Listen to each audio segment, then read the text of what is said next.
Okay, great. So are we ready to go now with the alternative therapies as it relates to ablation of thyroid nodules? We will also consider these new ablative technologies as it relates to thyroid cancer and cancer metastases in the neck, different regions.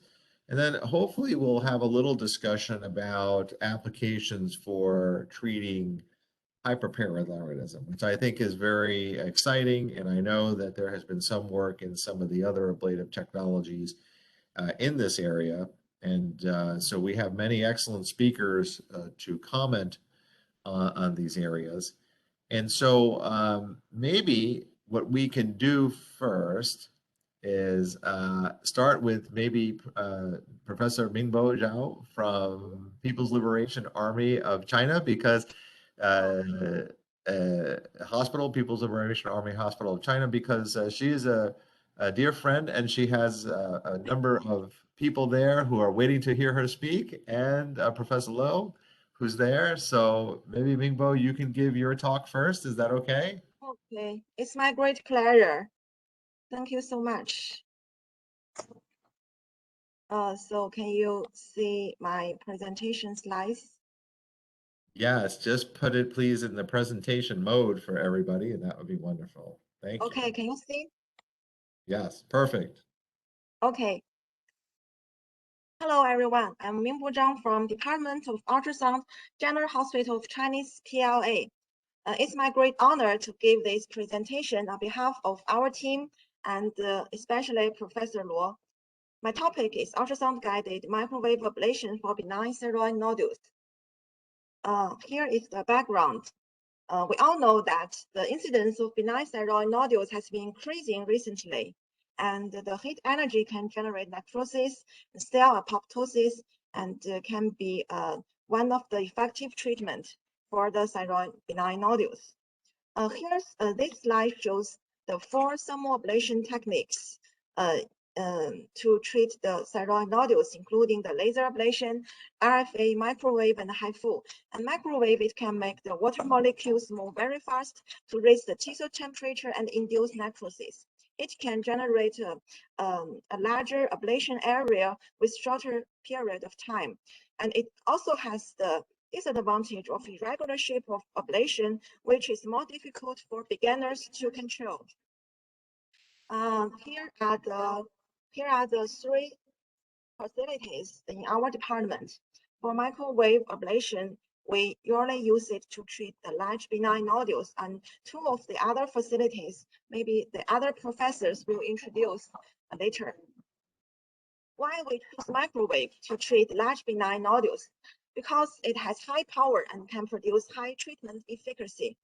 It can reduce the bleeding, shorten the ablation time, and patients were more tolerant. Here are the international guidelines to recommend that the ultrasound-guided ablation is an alternative treatment method to surgery in benign nodules. Here are the indications and the contraindications of Chinese guideline. And here we go to the key points of our presentation, the microwave technique notes. I will go through these steps one by one. First, the preoperative preparation. First, we need to have a benign pathological diagnosis, and the patient's symptom scores, cosmetic scores, and nerve and the neck circumferences are recorded. The laboratory tests are indispensable. CT or the nuclear medicine scans are not necessary except for special cases. And the comprehensive ultrasound evaluation is very, very important. First, we need to evaluate the nodule volume. It can help us to decide whether we should perform a single treatment session or multiple treatment sessions. The components of the nodule is also an important factor. It can help us to decide which method we use. For the pure cystic nodules, we can inject the ethanol to treat the nodule. And for the nodule with cystic solid components, we can aspirate the liquid components out and ablate the solid components. So in some of the cases, the cystic components have rich colloid, and this kind of case can be very tricky. We need to use the normal saline to wash them out.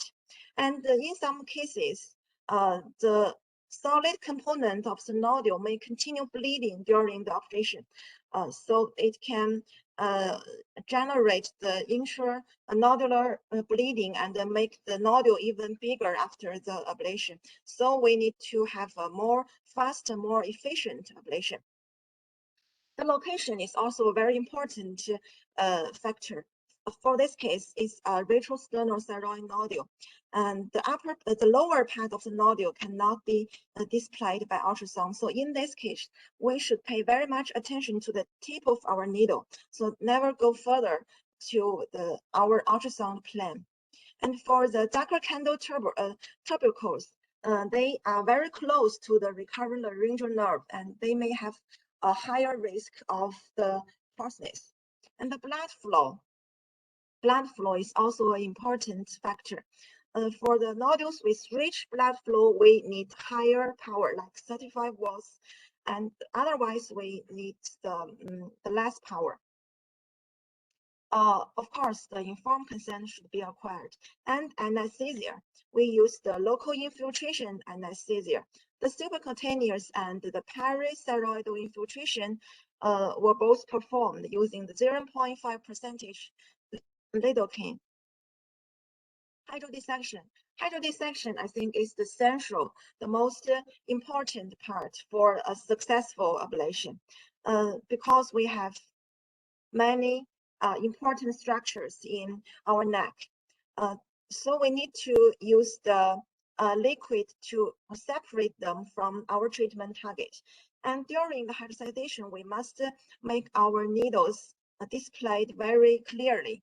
And we, at first, we inject a little amount of the liquid, and after we are sure that we are in the right space, then we can inject more liquid.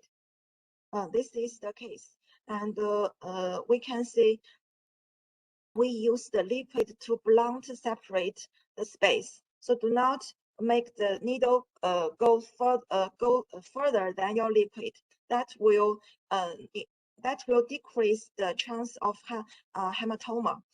And in the anterior space, we use the mixture liquid with the anesthesia, and at the posterior space, we only use normal saline to avoid the hoarseness.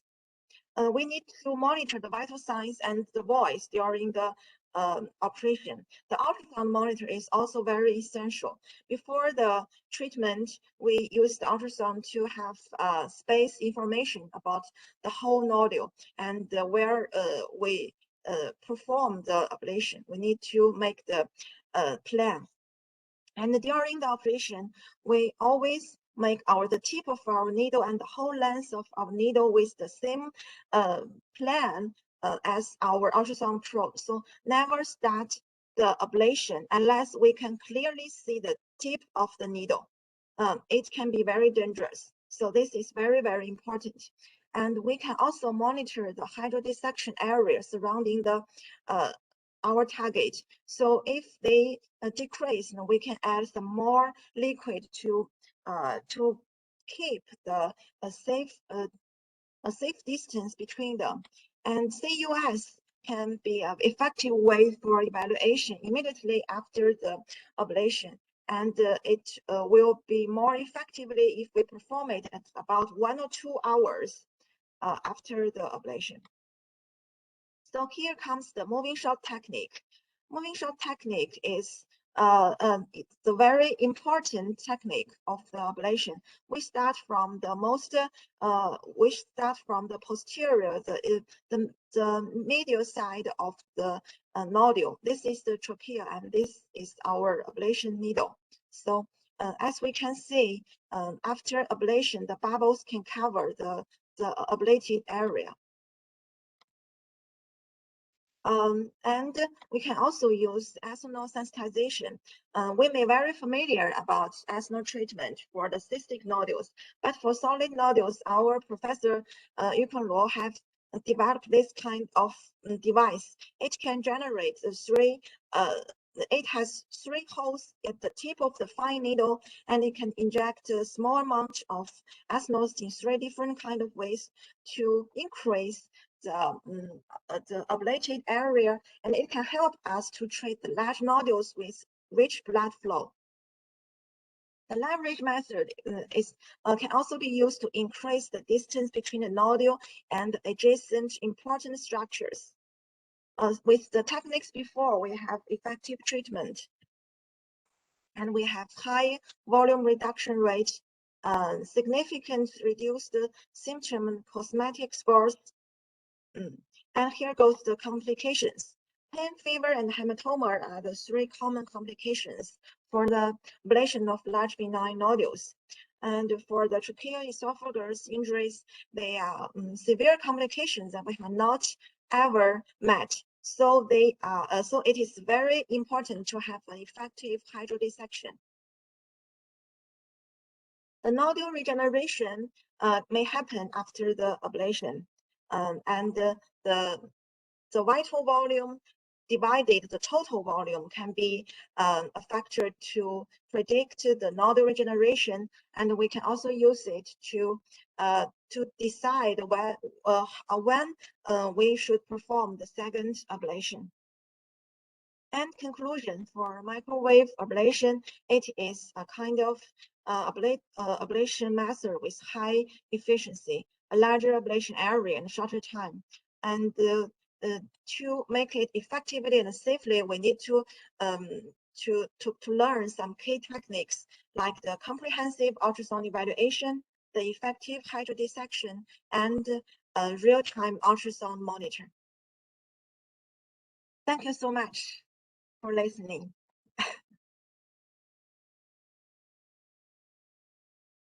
You are muted, Professor Trufano. Yeah. Sorry, yes, but thank you. Fantastic presentation with so much rich information. It's like my head is spinning. It was so great and so much information. So fantastic.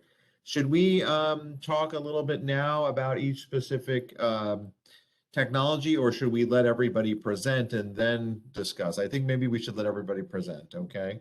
Yeah, sure. Jen, do you want me to continue to introduce people? Okay.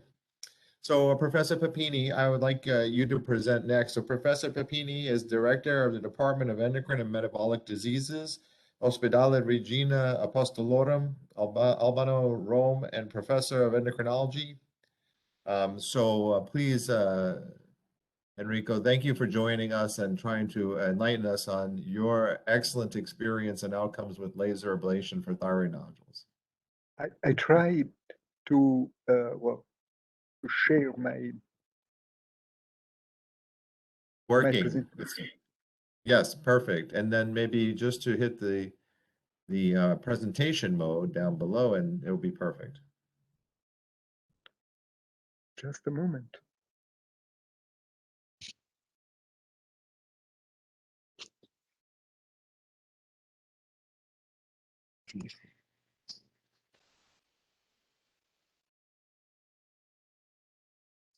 I'm sorry.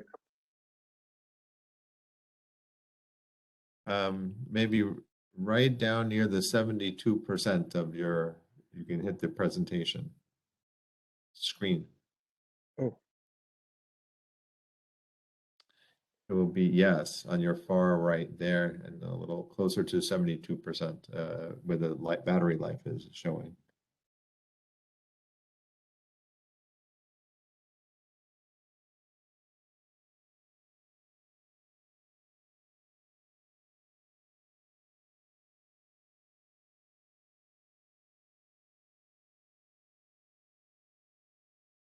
Can you see me?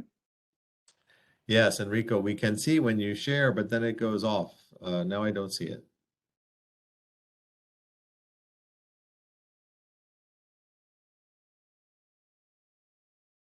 Oh. Yeah, I we cannot see it say now. why. It's just for a few moments and then disappear. I think it's staying now.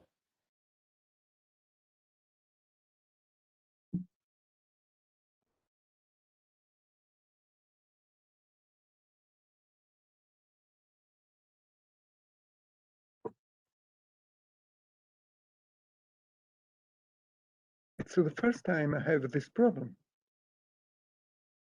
Yeah, this WebEx is a little unusual, but we can see your screen. Yeah, now it disappears. Yeah.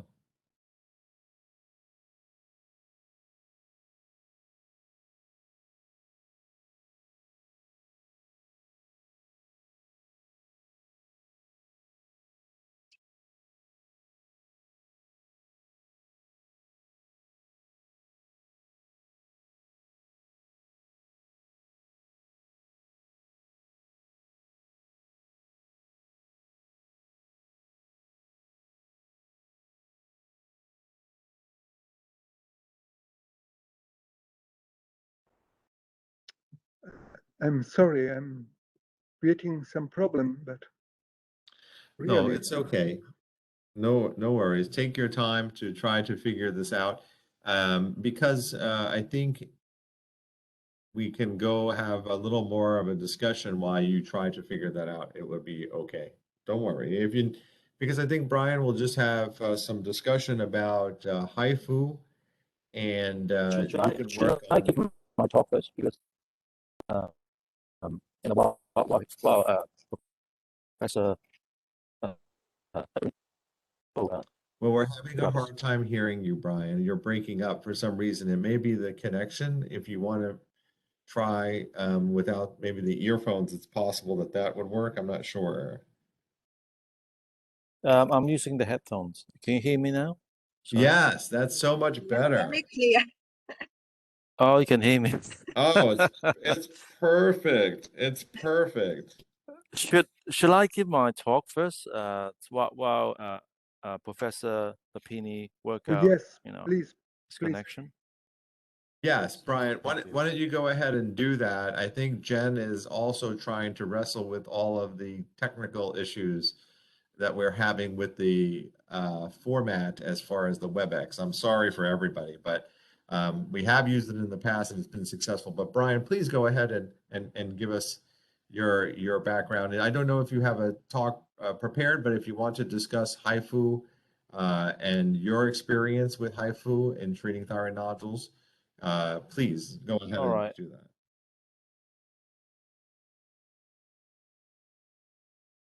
Can everybody see my presentation?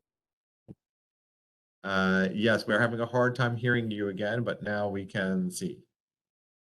Can you see my presentation? Perfect. Yes, and we can hear All you right. very clearly. Well, It's fantastic. okay. But well, basically, I'm a surgeon by training. I'm an endocrine surgeon. We do thyroid surgery, but of course, for us in Hong Kong, there are a significant proportion of patients don't want to have a cut in the neck, and that's the reason for introducing film ablation. And I personally have we started film ablation about 6 years ago. We started off with a high intensity focused ultrasound or HIFU. This is the actual picture. Is the machine that we're using. The principle is quite simple. It is a focused ultrasound. This technology has been applied in different organs, including the liver, the uterus, the prostate, and I think the thyroid actually is quite a perfect organ for this because the thyroid is actually very close to the skin. For high intensity focused ultrasound or HIFU, you really need something which is close to the skin. And that's why when we're selecting our patient for ablation, we try to select those which are slightly slimmer, smaller, and I think it's perfect for us because our patients are really quite not a huge patients. And the principle, this is just showing you a picture of what's going on here. Basically, the machine itself, and I'll show you a video. Basically, it's this is the treatment head here. You can see that it has three components. It has a imaging probe because it's an ultrasound guided treatment. It has a transducer which produces the wave, the ultrasound energy to burn the nodule, and there's a cooling device which is touched on the patient's skin.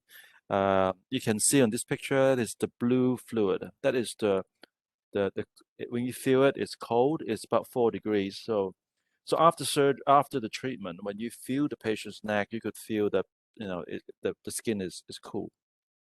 Okay, the principle already said basically is focus ultrasound. So basically, it's something which is it's close to the skin, but not as close, not touching the skin, but with quite within like 1 or 2 cm within the skin. This is the actual principle. Basically, the transducer will try to project the microwave energy into the target.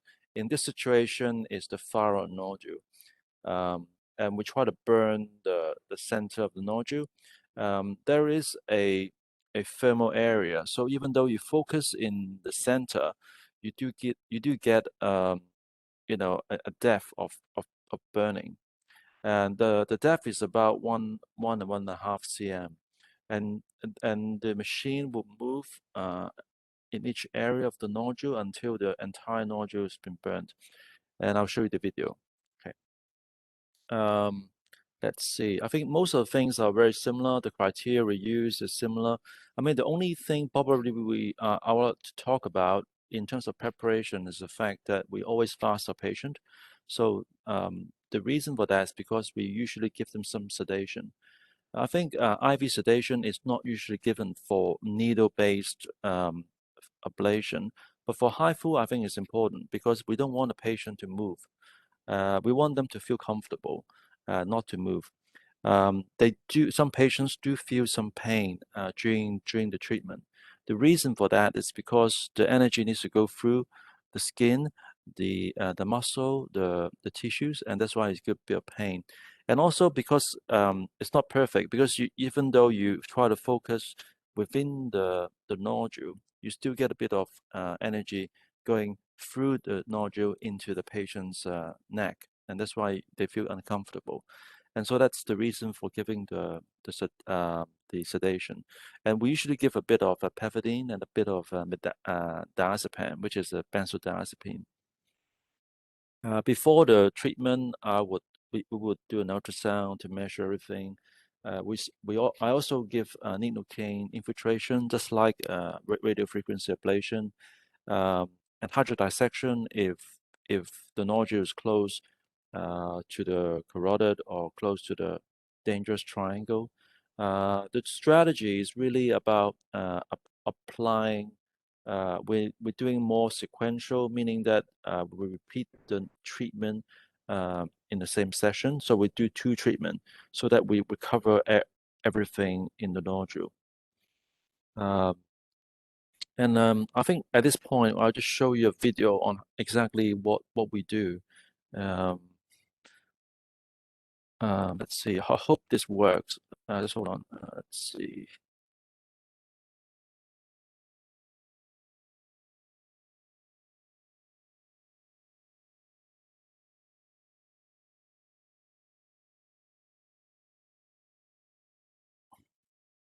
Let's see. I want to share my.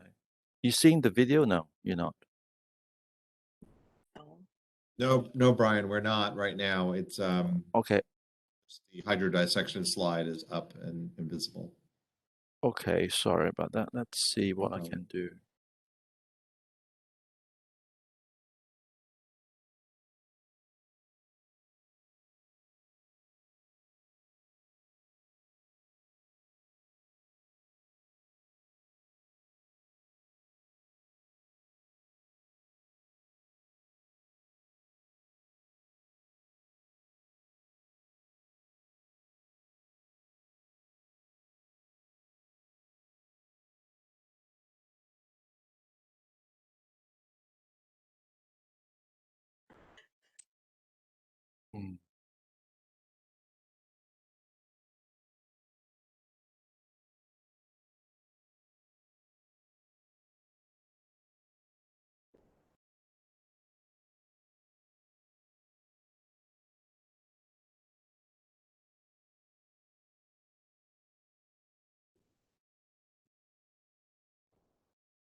maybe if Professor Papini is ready, we can have you work on that, Brian, and then maybe have Professor Papini present.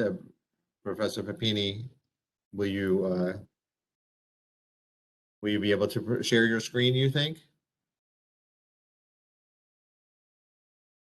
And as Professor Papini is trying to do that, I just wanted to make sure I duly acknowledge Brian because there's a lot of turmoil here today with this site. I'm sorry, Jen is probably pulling her hair out. You can see I've lost my hair all these years doing this stuff. And so Professor Brian Lang is the chief of the Division of Endocrine Surgery at Queen Mary Hospital in Hong Kong. And I've known Brian for many years, and he's really a thought leader in HIFU. So I'm sorry, Brian. I'm usually right on point with introductions, but I think I'm disturbed by this whole this technical issue. So sorry for not appropriately introducing you. No problem. I'm not sure why I can't show the video. It's okay. Let's let Professor Papini go, and then we'll Okay. see if we can get back to that, if you can troubleshoot it. Okay.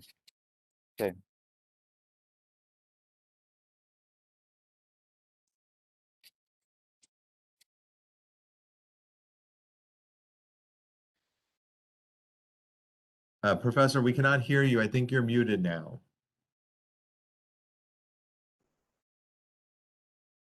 Can you see the presentation?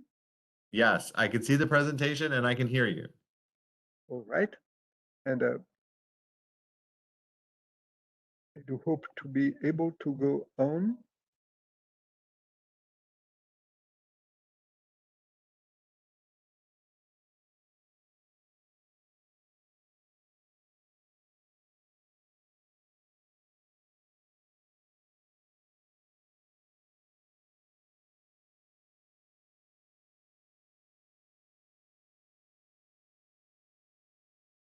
I'm so sorry.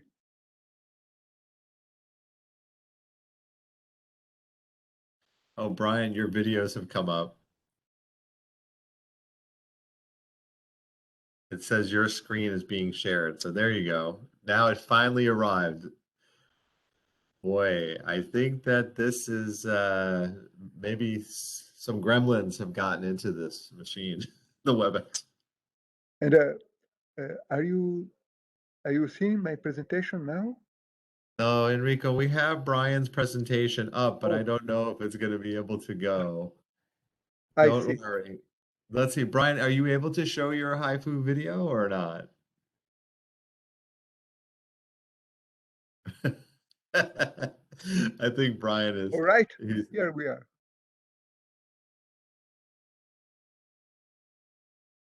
all right, Brian, the only thing we're missing is your sound.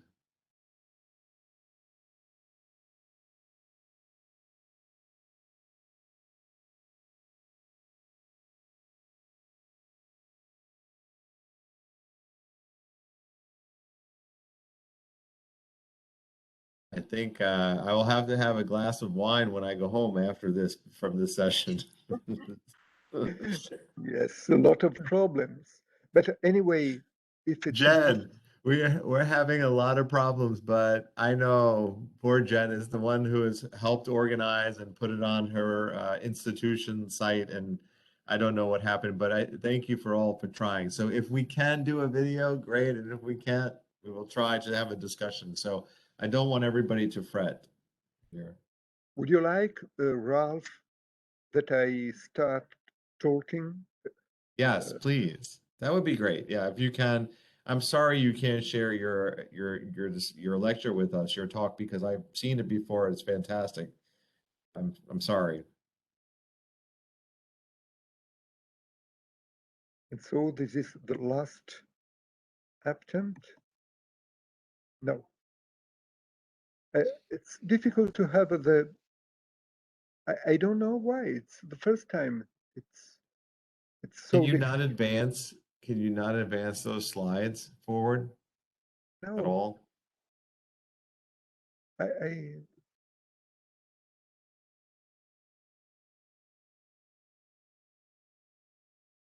Can you just present from this view?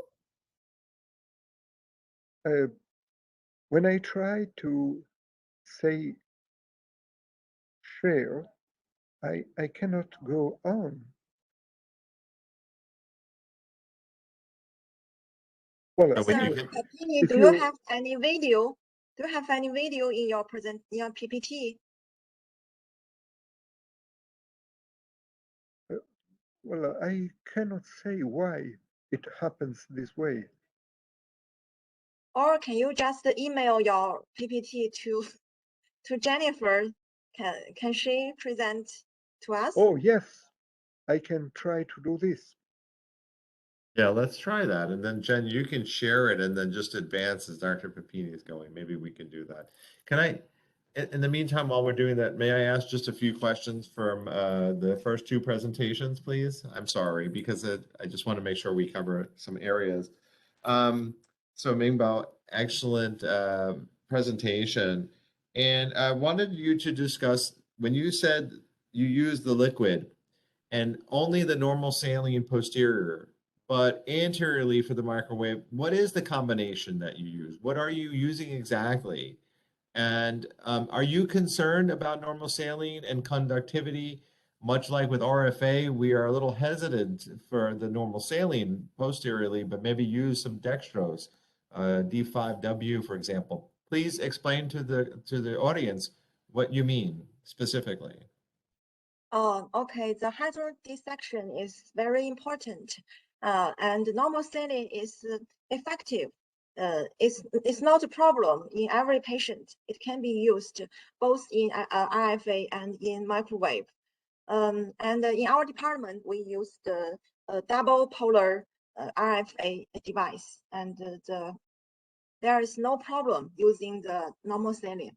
And in the anterior space, we usually use about 20 milliliter liquid of the normal saline, the mixer liquid of the normal saline with the anesthesia, and altogether the 0.5 percentage lidocaine is okay, but no more. And the other liquid are all only the normal saline.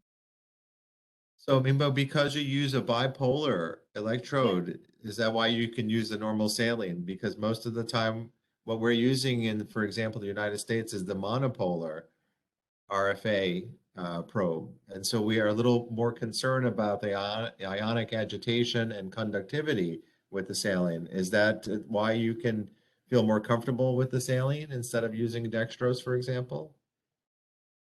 Well, we haven't used a single polar RFA device. According to our experience, I think for the double polar RFA and the microwave, the normal saline is okay, it's very safe. And then you also talked about ethanol sensitization, and I found it very interesting. So when do you declare that the nodule is so vascular that you would use the ethanol as a sort of neoadjuvant treatment before before the microwave or RFA, for example? Do you use it for RFA as well, and for microwave as well? I found it very interesting. And it seems like Dr. Lau really invented or modified a needle to do this very interestingly in this way. Yes, in a traditional way, we use the ethanol to treat the cystic nodules. But for some very large nodule, like over 5 centimeter diameter or larger nodules, sometimes it can cause a longer time. So the treatment may have a very long time. And with this kind of technique, we can shorten the treatment, the treat time. We can shorten the treat time because after the injection of the ethanol, the blood vessels inside the nodule Right. can be shrinked, right?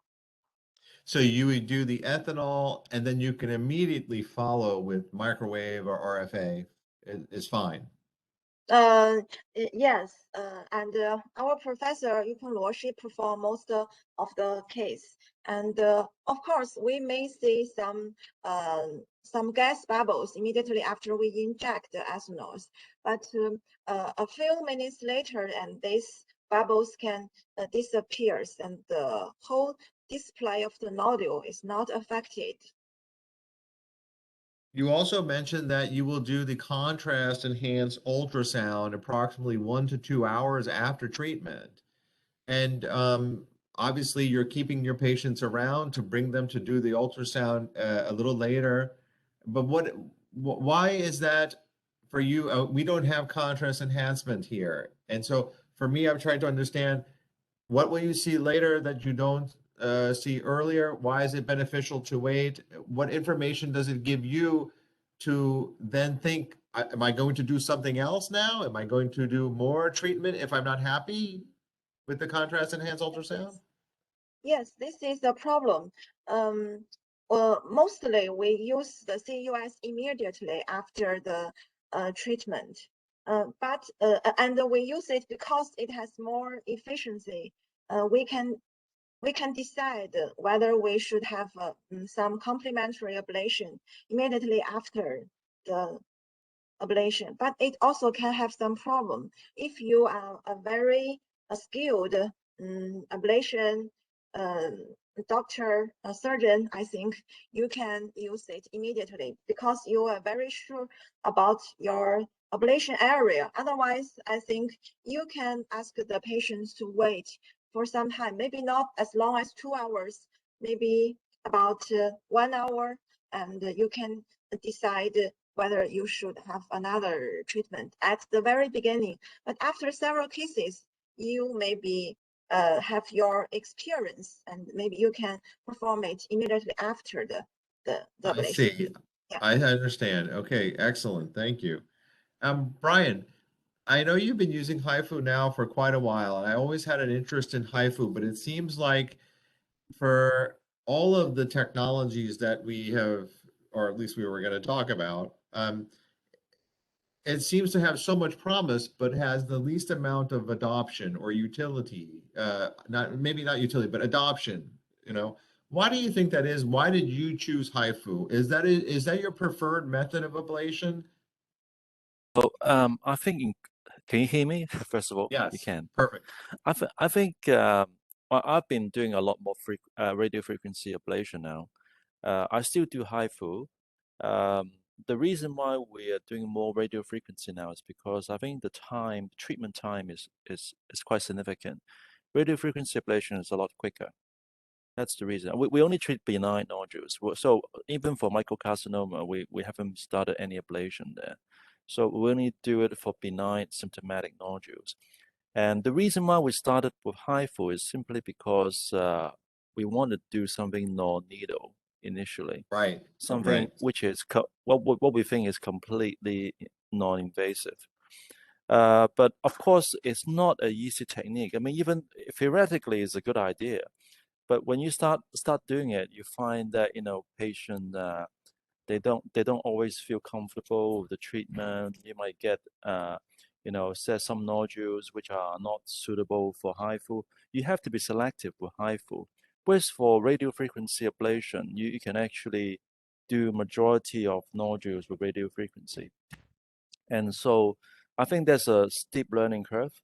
I think the cost of the machine is definitely going to push back for a lot of institutions, because the cost of the machine is probably around maybe $500,000. I mean, when we bought it, it was that much. The reason we bought it because it was a kind of a research initiative initially. We got a donation from somebody, and we wanted something new, and that's why we started in that area, and we pursued it for up to now. And obviously we have written a lot of papers and so on. But I mean, at the moment, my preferred technique is actually radiofrequency ablation, simply because it's just quicker, and I can do a lot more patients that way. but I still do HIFU. So on my routine week is basically half a day of HIFU and probably a whole day of radio frequency. We do the radio frequency in the theater, whereas for HIFU we could do it in the treatment room simply because of some logistic problem. But they're all day procedures. And so on. So I mean, for example, if someone is having a rectosternal nodule, then I think radio frequency would be the way to go. But for someone who's got a 3 or 4 cm quite superficial nodule on a thin patient, then HIFU is fine. Just a word about the alcohol. We also use alcohol for our HIFU. The reason we inject alcohol is simply because the alcohol actually lowers the boiling point, the ablation temperature, and so it helps with the HIFU. We have done our study comparing alcohol without alcohol, and we find those who had alcohol have a better 6-month efficacy than those who didn't get alcohol. So these are all the small little modifications we've done to try to improve the technique. I think if you look at literature, the efficacy, some of the studies are quite disappointing. You only get about 30-40% reduction. For us, we're getting better. We're better, I think, because we do a lot of it, and we know how to select our patients for it. I mean, there's some patients I just turn down and not do HIFU, and instead would do radio frequency ablation. Yeah. And, A question? May I ask a question? So, Professor Brain, I've read some paper of you that you also treat the Graves' disease using HIFU. So, well, in our opinion, can we treat the Graves' disease using the Absolutely. ablation? Absolutely. So HIFU we have an endocrinologist here who probably will say something different. But I think for mild Graves, for patients who are on low dose anti-thyroid medication, there's no reason why you can't treat it. I mean, we have treated successfully with HIFU and radio frequency ablation, but selection is the key. The devil is in the details. So you need to select the right patient. Okay, so for big vascular Graves, no, that's not it. That's surgery. But for small Graves, for patients who has a TSH receptor, titer around 3 or 4, or lower than 10, then we're comfortable doing radio frequency ablation. Yeah. Well, can we get Professor Papini to, these are great. I mean, this is really great comments. I'm so sad that not everybody was able to attend and the technical difficulties, because this is really just, next level. And it's so fantastic to have you all. Professor Papini, can he talk a little bit, please, at all? Do we share his talk or no? I received an email. Dr. Papini, did you send the email? Yes, I sent you an email with my presentation. Okay. Anyway, I would like to, well, Brian, may I have a comment? Because we had some experience with all the methodologies of ablation treatment. And so we started with ethanol in the 90s, and then with laser and HIFU and microwave currently, and radiofrequency. And I would say that certainly HIFU is a fine procedure for rather selected cases. But unfortunately, as you told before, just a part of the cases can be treated effectively with HIFU. You need a careful selection because, of course, you have the computer that shut off the areas that are close to vital structures or close to the posterior area of the neck or that are, well, close to the surface of the skin. And so you must select very carefully the nodules to be treated with.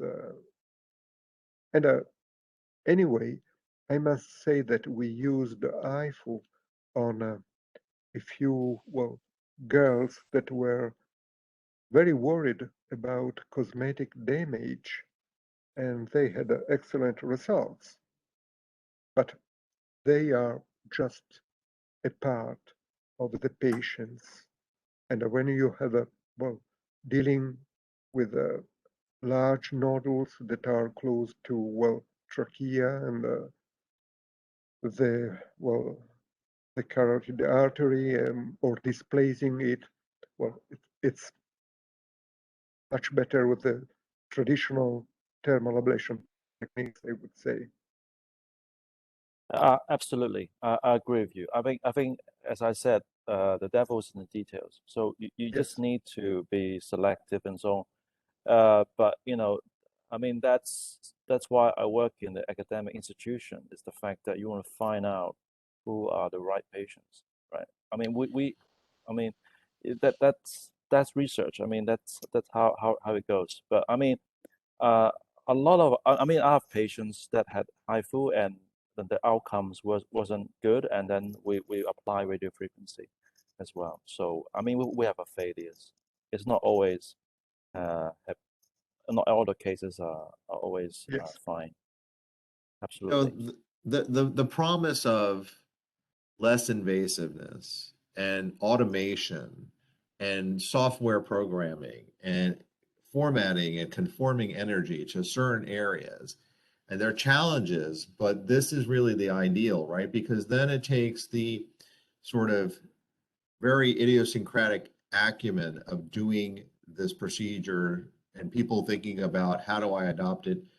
Meanwhile, if you can make it more automated and some of those things that I just talked about, then you would say it's as easy as just going to a McDonald's potentially, and people would be able to avail themselves of it all over, as opposed to just specialized centers with those people like all of you who have this defined expertise. And I think we have to endeavor to try to do that. I really believe that all of this will evolve, certainly, you know, in the next probably 10 years to become more automated and more refined and safer. And it's a very interesting thing. So I think that this is such an area that's ripe for research, as you just mentioned, Brian, evolution of technology, partnering with industry, and really advancing the field, because I think this is completely disruptive and transformative. And Brian, you know, it's hard to teach surgery. It's hard. It's extremely operator dependent. This is operator dependent, but it doesn't have to be. I don't think No, so. it I doesn't think, have to be. right? Right. I mean, I tell you, I try so hard to try to convey my experience to the company producing the HIFU, but you know, they have a small company. They don't have much, you know, they have other worries and so on. I've been doing that for the last 5, 6 years, trying to tell them what should be done and so on, but I'm not getting anywhere actually. So it's difficult. It's All difficult. right. Do we have Professor Papini's talk up, please? We must thank our dear Jennifer because she put on the screen Jennifer, may I ask you to go forward? Yes. Telling you next. Oh yes. And so this is the start of the thermal ablation procedures and is in 2000. We had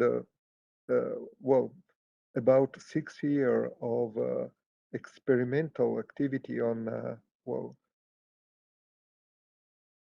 models, animal models, and resected the thyroid gland. And at last, in 2000, we found 2 patients with huge goiters that accepted to be treated with this strange approach before undergoing surgery.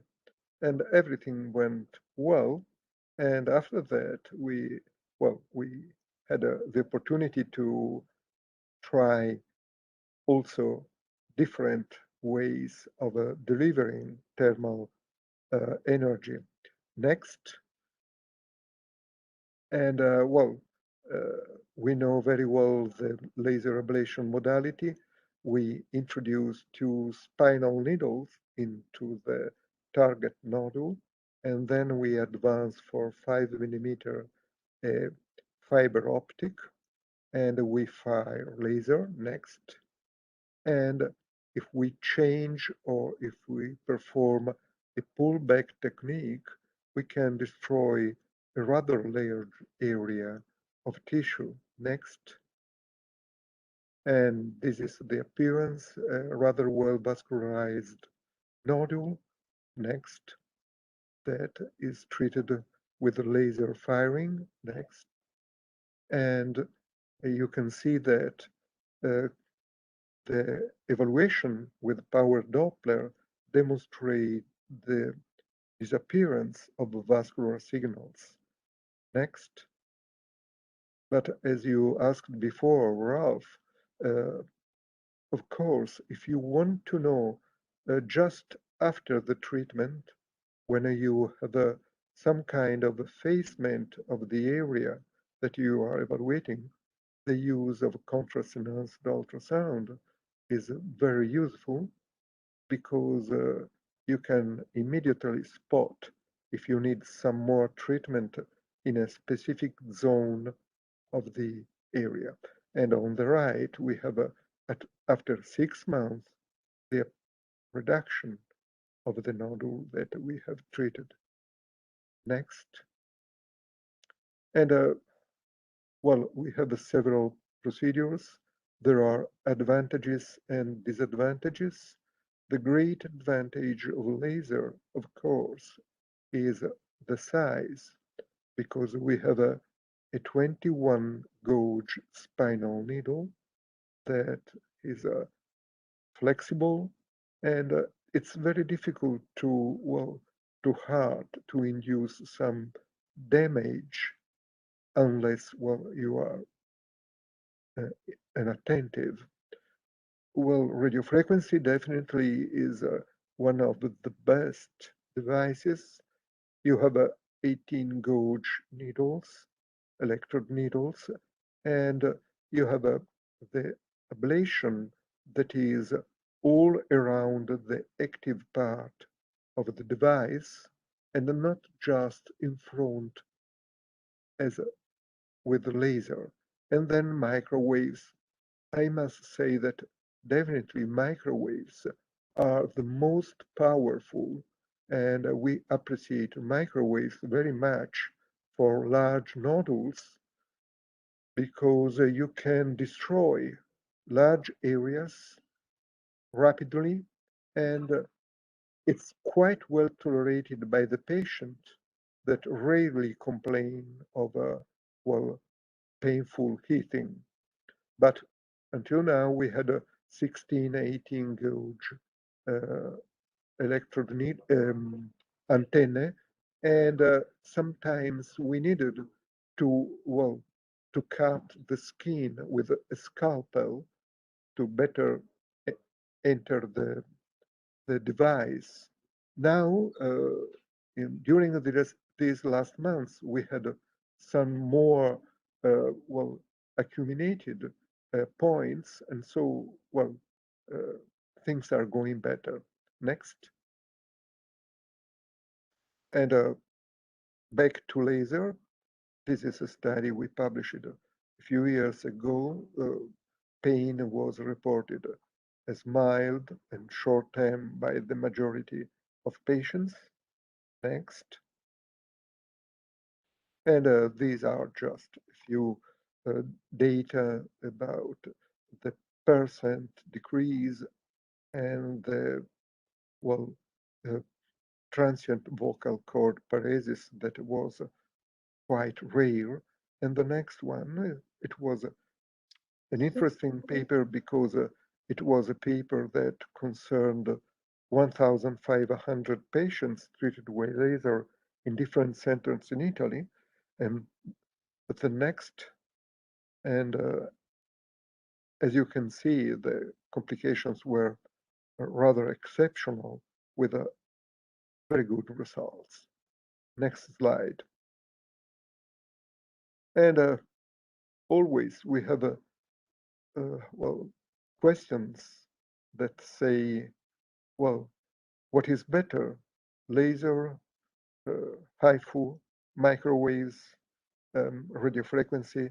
As Brian told before, we have to select the patients in order to use the best device, the best approach.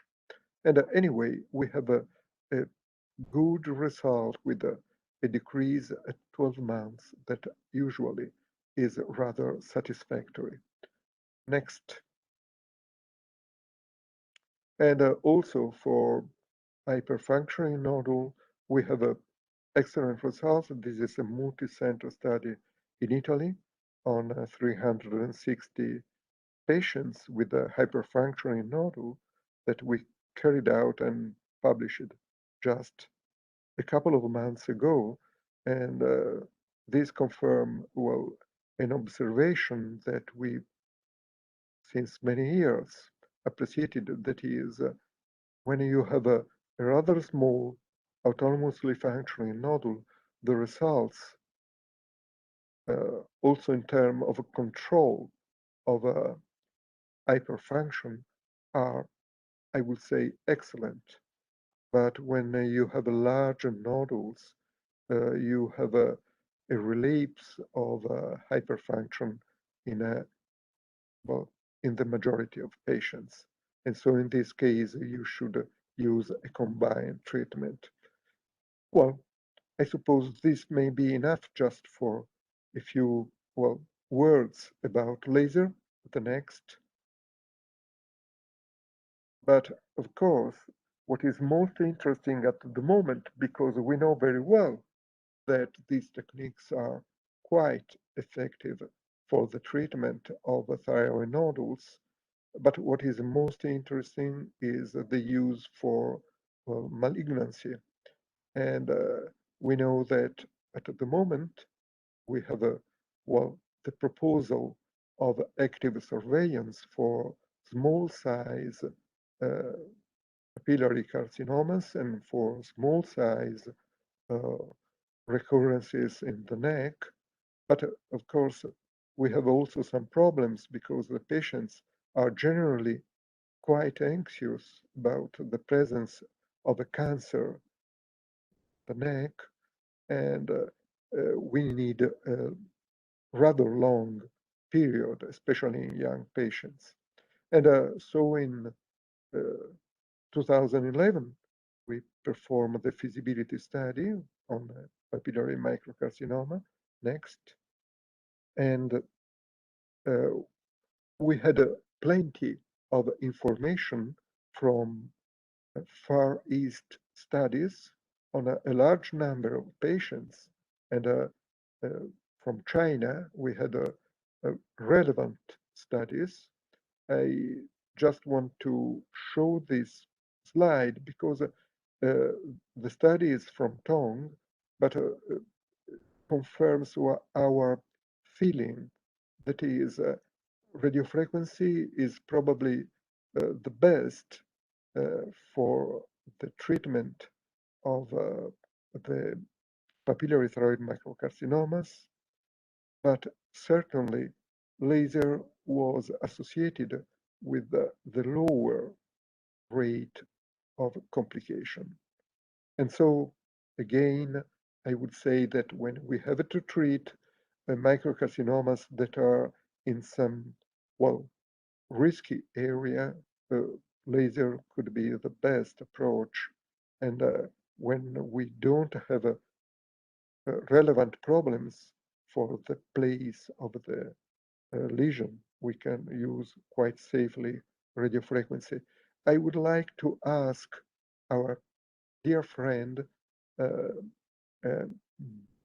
Dr. Zhang, if the shape of the treatment due to the microwaves can be of use, because microwaves, in our experience, induce a rather elongated area of destruction that for micropapillary carcinomas could be in some way less appropriate than a more rounded area of ablation. But well, probably it's just a matter of experience. And next, and this was the feasibility study on cervical recurrences and the demonstration of a geometric area of destruction of the neoplastic tissue in the lymph node. Again, a lady that accepted to be treated before surgical resection. And next, and the procedure is quite easy because placing 2 needles inside the lymph node is quite the same as performing a fine needle aspiration. That is quite impossible to induce major damage. And again, you can see the changes in the two in the images in the right corner, the disappearance of the blood supply after treatment. Next. And please go on. You can see this patient that already, again, that already had a neck dissection and refused a second neck dissection for further relapse of disease that was treated on the basis of an outpatient clinic and was very satisfied, of course. Again, and we have an excellent demonstration of the efficacy also with the PET-CT, because as you can see, there is a complete effacement of the uptake of this metastatic lymph node after laser treatment. Next. And I want to show this experience because it is quite elegant.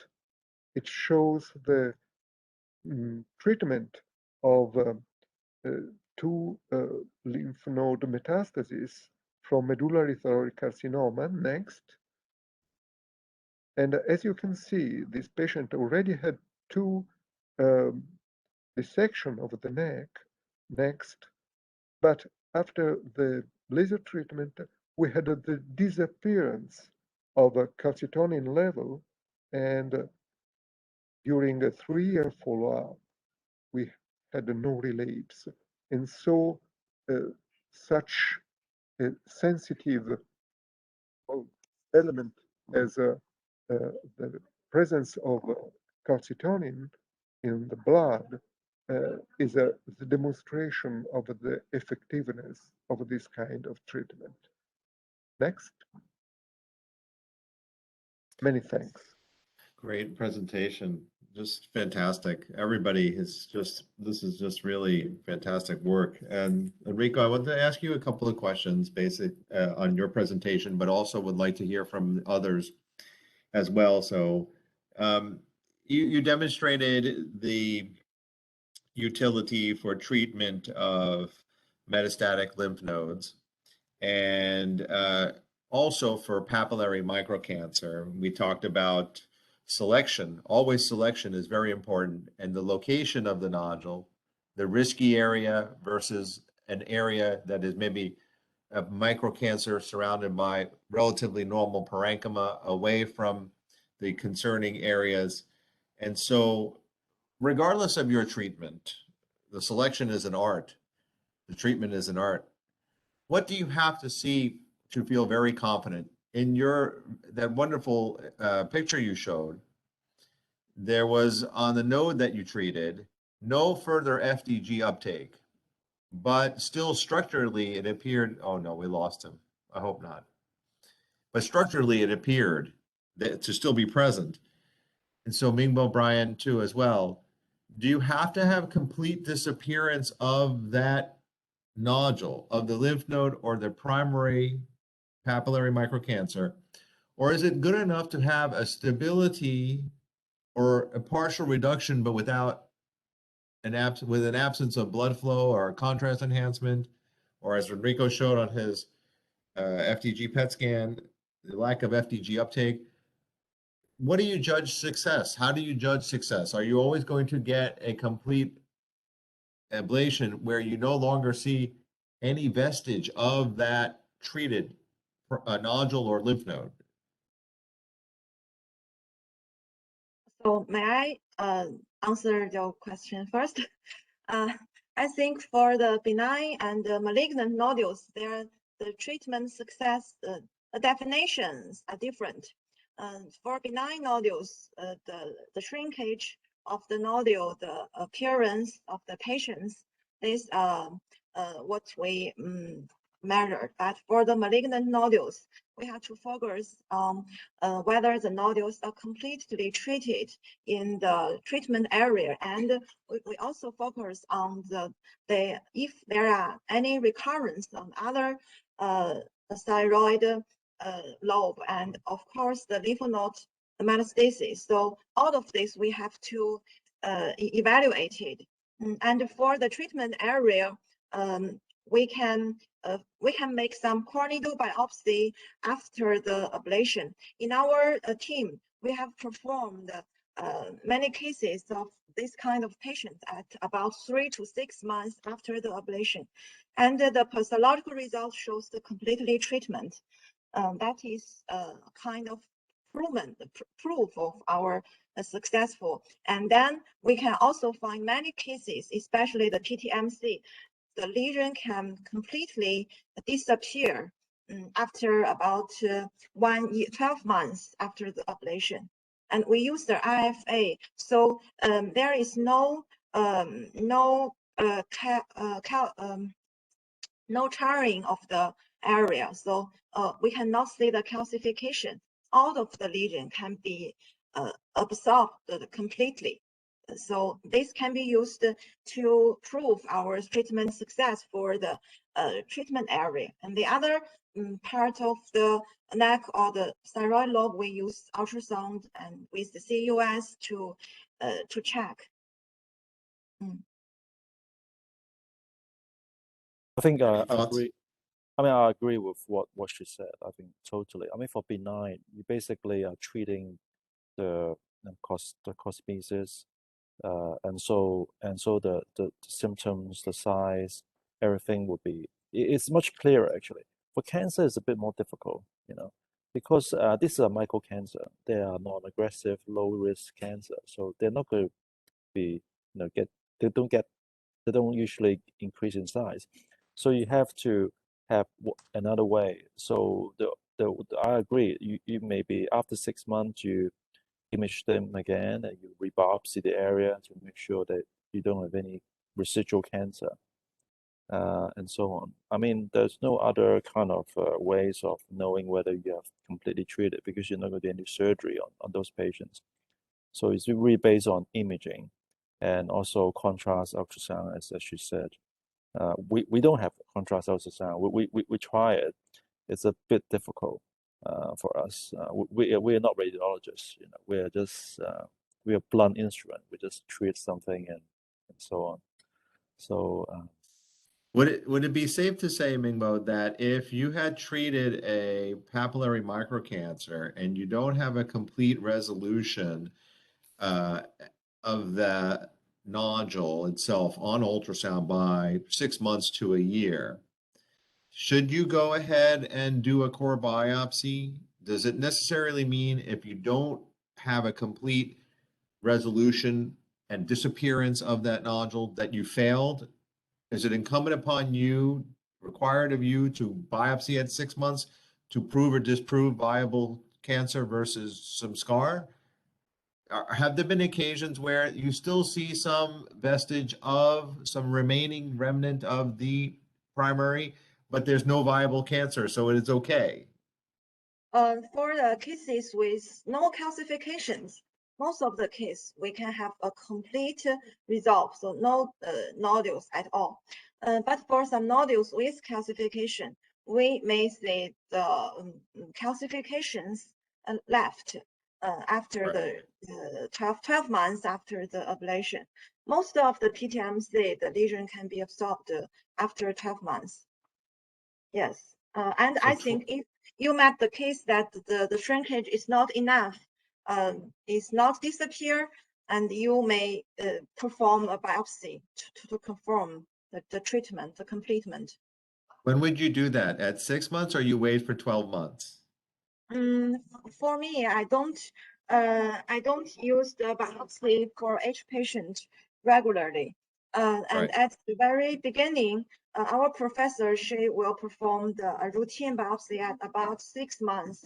But recently, I think she will not perform biopsy to all the patients. Yeah. So at the very beginning, we use this to prove the treatment. Right. Right. Okay. Mingbo, Okay. So yeah. what's the upper threshold for size for PTMC that you guys are willing to ablate? Less than 1 centimeter, less than one centimeter.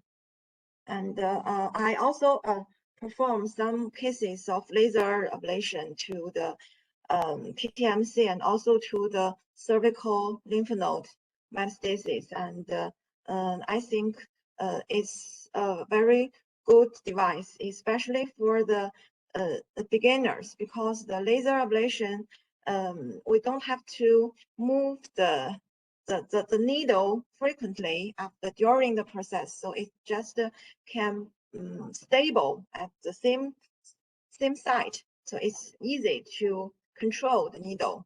And I have treated a patient with about 6 lymph node metastases, all are very close to the trachea and esophagus. So with these small lesions, metastasis, and I use the laser ablation to treat them, and it's very safe. For microwave, it's very efficient because we have many patients in our department. The laser ablation can cause a longer time. So sometimes for PTMC, we don't use laser ablation because it can be a little slower than the RFA or microwave. So like Dr. Papini said, maybe the risky area up against the trachea, posterior medial capsule of the thyroid, you would use laser. Yes. But this is a good point that you bring up. I was just thinking, if you have a papillary microcancer and there's an inferior site, normal parenchyma around it, why not just use a microwave and you are done like this probably very quickly instead of even RFA or certainly laser, which is going to take a lot longer. Would you Yes, choose sure. microwave for this patient more so than RFA even? I think microwave is also a good choice for PTMC, especially for the nodules in safe positions. It can be more efficient. Yeah, I think Yeah. so. I think It so. cannot it cannot shorten the time very much because RFA is also very fast. It all depends on what facility you have. In your experience as RFA versus microwave, is microwave more effective at ablation or no, the same, RFA and microwave? For the PTMC, almost the same. But for large nodules, microwave is the first choice. Yeah, benign nodules, large benign. Mingbo, one last question because it's 7:30 and everybody's been so kind to stay beyond the time, but why not, with your excellent results, expand it to up to 2 centimeter papillary thyroid cancer, T1B, select areas? Why not? We have performed and we have already published the paper. Our team have performed about 100, more or less 100 cases of the T1B cases with very excellent, very good results. And I think the patient selection is important. We need to select the nodules that is with very clear margin, and maybe the increase, the growth rate is not so fast, with no lymph node metastasis. Of course, Yes. yes, all favorable. Well, I want to thank you. Thanks to everybody for participating. Thanks to all your colleagues. Thanks to Dr. Luo. Thank you. Yeah, Dr. Papini for being so patient. Brian, who I know has to go to the OR, and Jen for troubleshooting everything and trying her hardest to make it work. And thank you to everybody. And I hope people will get a chance to see this and not suffer too much from the technical difficulties, but really learn. This was tremendous. I've learned a lot just from sitting here and talking to you all and hearing you all. So thank you. Okay. Have a Thank great you so time, much. great day. Yeah. Miss you very much. I hope to see you all in person one time again soon, hopefully. Okay. Yeah, hope we can see you again. Me too, very much. Okay. Bye. Bye. Bye, everybody. Bye.